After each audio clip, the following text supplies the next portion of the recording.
Yesterday, Price's Secretary Roy Hattersley held a conference to try and solve the bread price dispute. No agreement was reached, and union drivers will still not deliver bread to shops that sell it for less than 18 pence a loaf. Later on, we'll be talking to a representative from that union, together with shopkeepers and the consumers themselves. But first of all, it's time for our monthly Prices Roundup. As you know, every month we monitor 85 products sold in 600 shops up and down the country, because we check the prices of groceries in large supermarkets as well as smaller shops. The prices obviously vary, so for all of you viewers who ring in to tell us that you can buy the same item for either more or less than the price in our shopping basket, please do remember that these are average prices. But first of all, let's have a look at the jolly old shopping basket. This month, the total price is up to £27.81. Now that's compared with December's figure of £27.30½, a rise in just 4 weeks of an amazing, you've got it, 50½. As always, there are the sneaky movers, items like Heinz baked beans, tins of Coca-Cola, Sunsilk hairspray and Robertson's silver and golden shred marmalade, which have all crept up in price by half a penny. But not everything goes up each month. Items such as Stork SB margarine, Persil automatic, Red Oxo cubes and Bird's Eye garden peas have all moved down. Yes, down by a halfpenny since December. Not a dramatic change, but a move in the right direction at least.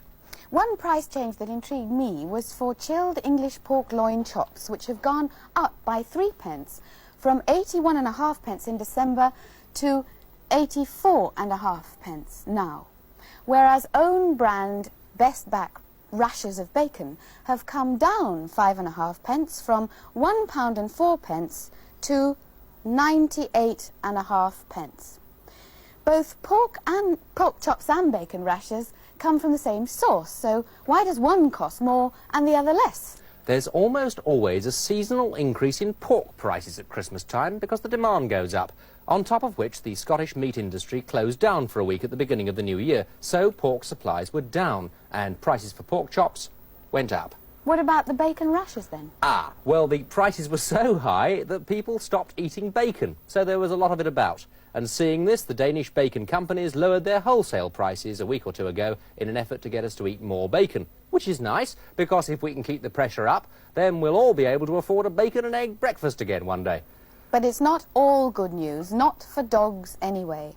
There's a hefty rise this month on a 16-ounce tin of pedigree chum, up from 19p to 20½p now. That's only 1½p up, but it's an 8% rise nonetheless. So we rang Pedigree Pet Foods Limited, and there Mr. Coulter told us that there had been a steep rise in the price of meat, fish, cereal and other raw materials, and that as of this week we could expect a further rise of 8%. Dogs, you've been warned. But the biggest culprit in our basket this month is this old faithful, the 4-ounce jar of Nescafe, which has gone up in price every single month for the last 9 months. But this time we recorded the biggest jump of all, a rise of 8½p from 62½p to 71p. Not for the first time, we rang Nestles to ask for an explanation, and they told us that the price of coffee beans has gone up 500% during the last 18 months. And why? Well, apparently, of the major coffee-producing countries in the world, there has been a frost in Brazil, there's been civil war in Angola, there's been floods in Colombia, and an earthquake disaster in Guatemala. Anything else? Oh, yes, political problems in Uganda. And Nestles went on to say that the yield this year will be down to 45 million bags of coffee, which is 20% short of world requirements. With even higher prices to come, no doubt. Well, that's Nestle's version for you. But whatever the reasons may be, whether prices have been forced up by the cost of raw materials or by the falling pound, the rise in the cost of food has been truly phenomenal. This time last year, our basket stood at £22.77½, and it has been rising steadily. This month, the total is, wait for it, £27.81. That is a rise in just 12 months of 22%.